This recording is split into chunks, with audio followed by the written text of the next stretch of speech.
Ladies and gentlemen, rabbits and squirrels, Tommy Jordan here to go over with you briefly the tenets from the Governor's Executive Order 124, published today, March 31st, 2020.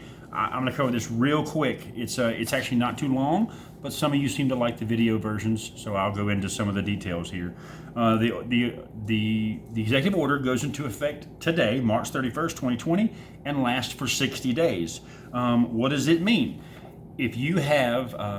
it pretty much says for 60 days, utility providers cannot cut off your electricity, gas, water, or wastewater, again, for the next 2 months, okay, for failure to pay your bill. So if you didn't pay your bill for 2 months, 60 days, starting today, they can't cut your service off. That was a pretty, it's a pretty hardcore thing for the government to do. Why should be obvious. This prohibits utilities from shutting off electricity, gas, and water service for non-payment. It prohibits them from billing or collecting fees or penalties or interest for late or untimely payments during this time.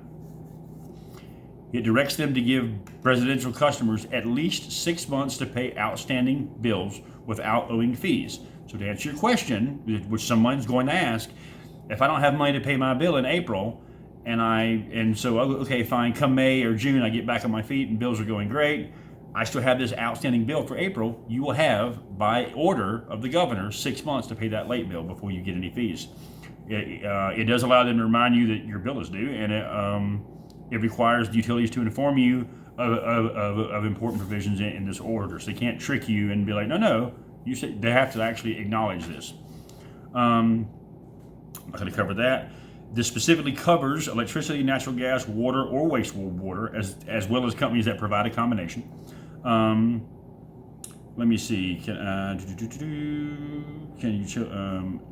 they charge me late fees? As of March 31st, today, no utility may bill or collect any fee, charge, penalty, or interest for a late or otherwise untimely payment, assuming that means for the duration of this, for 2 months.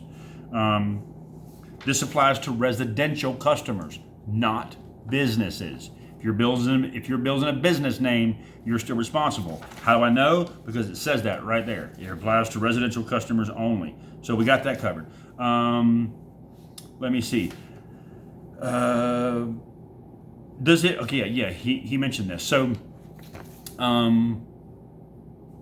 this does not provide a rule for phone companies, cable companies, or internet companies. However, the governor strongly urged them, his words, I strongly urge cable providers, internet providers, and phone providers to follow a similar set of rules. That's the governor's way of saying, hey, look, I don't want to have to drop the hammer on a lot of different industries, especially when some of those industries are multi-state, interstate, and I don't have the jurisdiction to do so. Like the governor can't slam his gavel and make Verizon, an international customer, a company do something. He can make North Carolina power companies do things. He cannot necessarily make Verizon do things. So he's asking companies to just go along with this.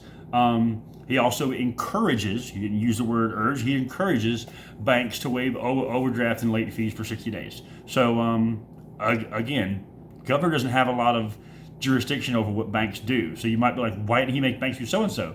Because, quite frankly, he's only a governor. At the end of the day, he's just a governor of a small state, and there's a lot more places that use banks and providers and that kind of thing. So that he doesn't have the reach necessary to hit those things. Hope that covers it. That's what the executive order was about. Oh yeah, evictions. Hold on. I forgot. There's a thing here on evictions, and let me find it because I lost it. Okay. Eviction proceedings should be considered. Let me see. Where is this? Crap, I lost it. Okay, so, well, that's all under Chief Justice Beasley's actions on eviction. I guess I'll do that in another video. I don't want to take up any more time, and I don't want to record this again. Tommy Jordan, I'm out!